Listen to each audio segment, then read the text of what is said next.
Hi, Odua, Danielle, thank you for pointing that out. Like stupid oversight on my end. So here we go again. So hello, welcome to episode number 17 of Common Chaos Live.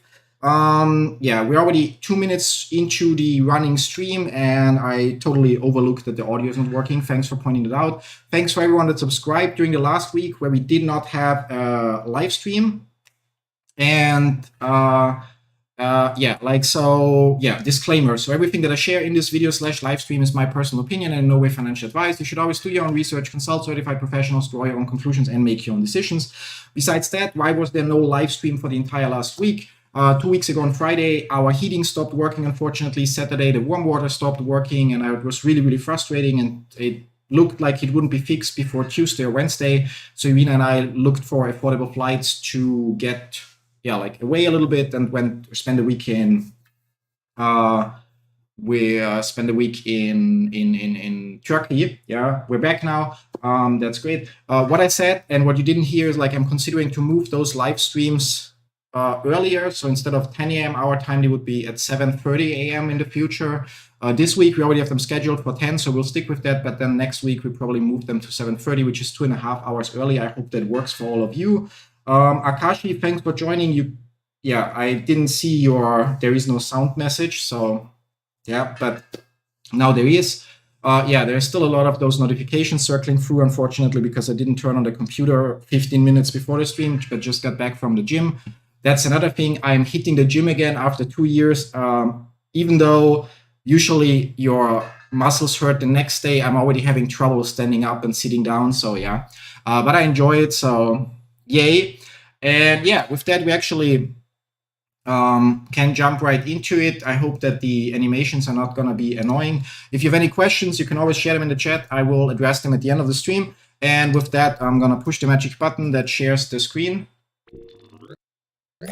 There we go.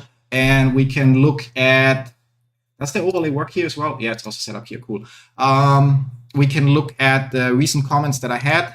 I already filtered the spam early in the morning so that we don't waste too much time with that, but there still are 20 comments on our, no, that's not the latest video. Yeah, so sir, do you know how you can change the lockup setting? Well, you can only change it after you got your first migration. And before that, if you logged in settings, you can only increase it further. So if you picked like 50% lockup for 1 year, you could still switch it to, I don't know, 100% for 3 years, but you could not reduce it to 10% for 1 week. Yeah. That's on our latest video that addresses the, did it already, oh, that premiered yesterday, or yeah, that premiered yesterday. Yeah, let's check. Yeah, that one we premiered yesterday.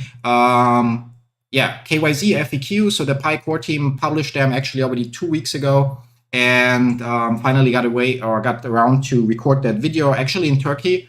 So, but couldn't finish the editing in Turkey, so that's why it only premiered yesterday. And the comment is a reply to another one. Yeah.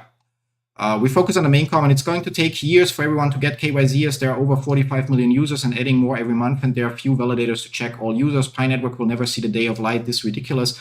Yeah, I mean, that comment is just completely wrong, because there are already a relatively big number of users migrated and KYZ verified. And since the Pi Day, so since the 14th of March, KYZ is available for everyone but 2 groups of people. So if you cannot start KYZ, then your account is flagged. I made a separate video about that that tells you what to do. That the video is literally called why you may be unable to start KYZ application. So look for that on my channel. It's like from the 7th of April actually. And then you know what to do if when you go to KYZ and it tells you no slot available or so, what you have to do. And other than that, the second group of people that cannot complete KYZ right now are accounts that are older than 30 days. So if your account is older than 30 days, you can submit KYZ. And if your data checks out, so if you don't have any name change appeals pending or something like that, for many people, it will be done in 15 minutes. Yeah, and there are obviously edge cases. And the problem is, like, it's like a general issue with how human psychology works. So like if we have some product, service, feature, and for everyone that works, they're just going to be nice, it works, and move on. Whereas people that run into issues are the ones that are going to leave comments. Yeah. So if we see more comments about I cannot pass KYZ, I cannot submit KYZ, those are obviously the people where it doesn't work that are more likely to actually leave comments and write bad reviews and stuff like that. Whereas everybody that just submits KYZ and in 15 minutes or 20 minutes is approved will not go, yay, I did KYZ and it only took 15 minutes, yeah, which gives us a wrong perspective or a wrong perspective or a wrong picture of like how many are actually affected. Personally, I believe that KYZ is going relatively well, with the exception of the flagged accounts, people with name change requests and stuff like that. Yeah. Yeah, so here we have another comment on the FAQ video. I've been in the migration queue for 5 months now, not sure what's going on. Yeah, you just have to wait, as we know, because the migrations are not fully automated yet, so they happen in batches. And it might, for some users, only take a couple of days, and for other users, it might take a couple of months. But at the end, if you completed the migration checklist in the app, all you have to do is wait. And while it's frustrating to see people already use some of their Pi and you cannot even use them because they're not migrated yet, look at it from the bright side. Every day there are some new improvements with the apps that you can use with Pi. There are new product offers that you can buy with Pi, which means if you get your Pi half a year later, it means there will be a bigger selection of what you can do with your Pi coins. So I know it's frustrating and everybody wants them right now, but waiting then also has the benefits that you don't have to be the guinea pig that tests if some service is legit or not, because when you then get your coins, you will already have enough reviews to tell you, hey, that's the service that you can use. Yeah. Same, the new KYZ FAQ video. We have millions of past KYZ. Why doesn't core team do migrations in large numbers? The most important question, where are the mass migrations? Well, there are a limited number of people. They cannot do everything at once. Yeah, like migrations are working. There are plenty of people that already got coins migrated. You can check the blockchain explorer and see migrations when they happen, in quotes. Yeah, and so it's working. It just takes patience. Like you literally press a button in an app and you don't have to invest any money. You invest 5 seconds of your time and you once submit KYZ. So like, don't expect too much. Just be patient, then it will work out. Yeah. There we have, I actually thought if I should answer that before the stream already, but it kind of like makes sense. But yeah, so how you change your name? Like, there used to be name change requests when the Pi core team first made sure or announced that there will be the requirement that the name matches the ID and stuff like that. Yeah, and not sure there's still a thing, to be honest. But every user, when they sign up, has 2 weeks time. You see in the app there is then a special, not pop-up, but like overlay or whatever, that tells you, hey, check your data, and you have 2 weeks time to fix your name. If you miss that window, you don't bother to fix your name, well, you might be shit out of luck. Yeah. Again, I'm not 100% sure if the name change requests are fully gone. So the right way would actually be to go to the Pi Network subreddit on Reddit/Pi Network, reddit.com/r/Pi Network, or just go to reddit.com and search for Pi Network and ask it there, because there are a few moderators from the Pi chat and other people online that definitely can give you the answer if there is still an option to request a name change. But personally, I think it's only the 2-week window that you have when you sign up. If you miss that, you might just have to delete the account, or you cannot delete the account, but basically create a new account and then report the old one. Yeah.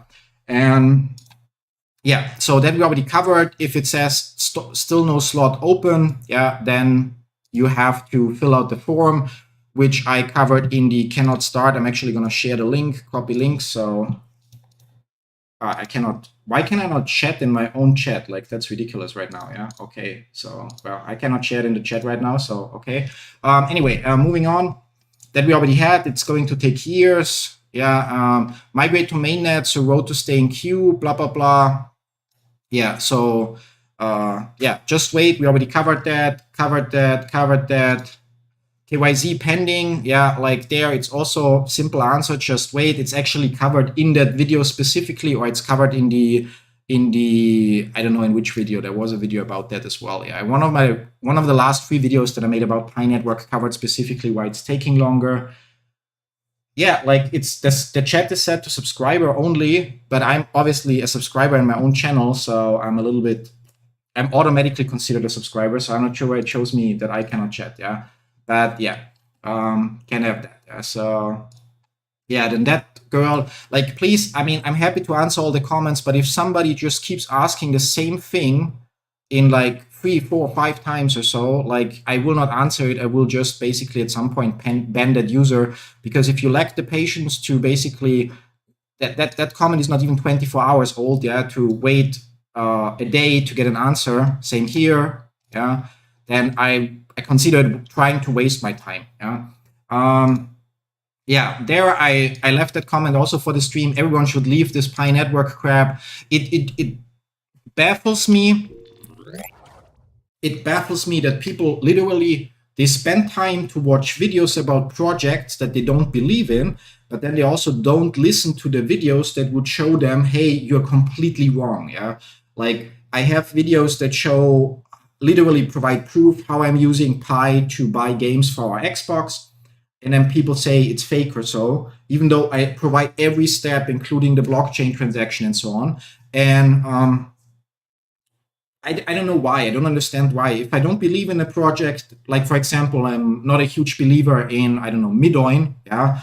So I here and there check if there's some updates, but I don't spend my time looking for content about the project to then write, oh, it's fake. Yeah, I mean, it's like what kind of, in quotes, like, poor fuck do you have to be to waste your life leaving useless comments on projects that you don't care about? Yeah, so it's really, really weird. Yeah, but everybody does what they want, and that's why we have comments like that. Yeah. Yeah. Still waiting for KYZ results. Obviously have to wait. I got KYZ and passed, but my head coins have not been migrated, so same answers, still have to wait.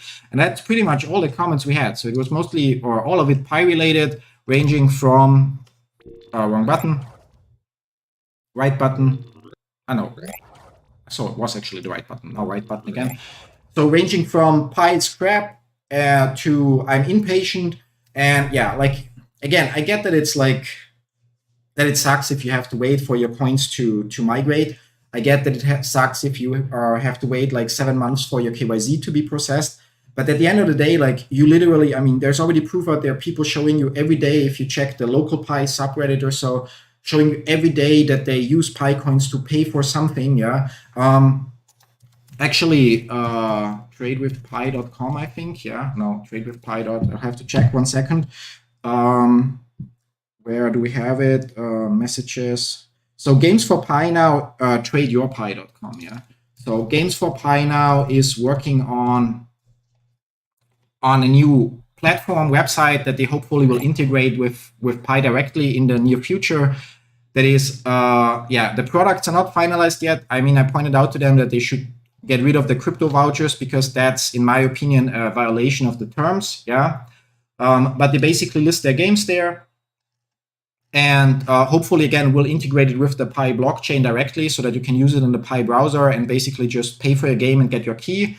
And yeah, it's just every day there is more proof that shows you, hey, Pi is an accepted currency. And every day or every month, using it gets a little bit easier because the people that accept it as payment are putting effort, money, and time into making or creating platforms that allow you to easily use it. Yeah. And so all you put in, all you invested is basically a few seconds of your time to push a button and the submission of KYZ. Yeah. And so patience is really, really important, no matter how frustrating it appears to be. Just keep in mind that the later you join the party, in quotes, the later you get your coins migrated, the easier it will be for you to use them, because things like tradeyourpi.com might then already be completely integrated with the Pi browser app, for example. Yeah. So, which is, in my opinion, it's really, really cool. And if we look here, so we can also filter by Xbox, probably global version. Okay. So then we see, for example, a list of Xbox games. Yeah, you might argue about the exchange rate, but the exchange rate is set by supply and demand. So if you believe 200 Pi is too much for that game, yeah, then don't buy it.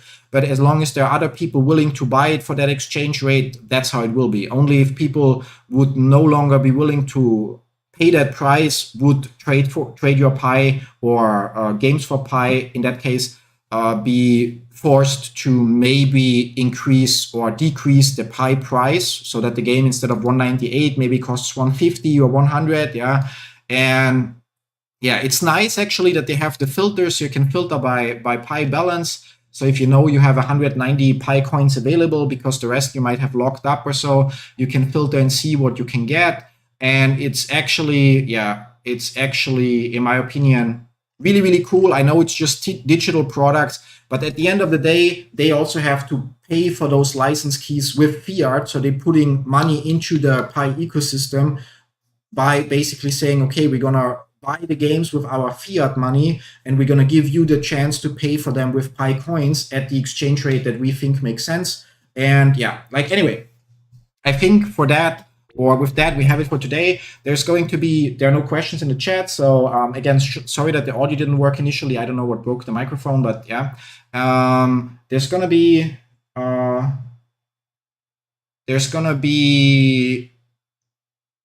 another stream in the afternoon at 3:30 p.m. GMT +2 on the Popular Investors channel.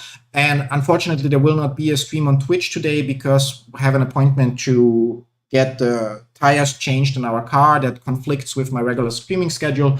But there's then going to be a stream tomorrow. Also, there's going to be a live stream with the founder of heliumart.com on Wednesday, if I'm not mistaken.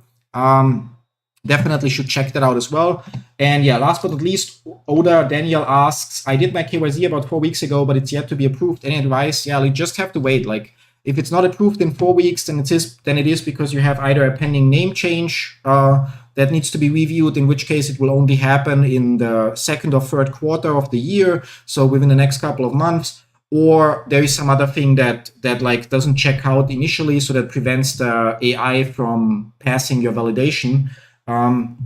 And you just have to wait. You will either you will pass in the foreseeable future, so in the next couple of weeks, or you will eventually see, hey, you failed, or we need more information. So either you failed and you can just try again and then make sure that your pictures are proper readable or whatever. So it will provide you some clarification.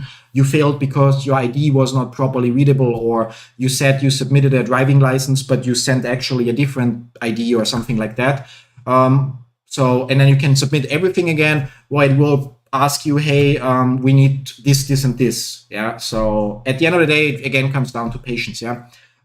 Yeah, that's it for today.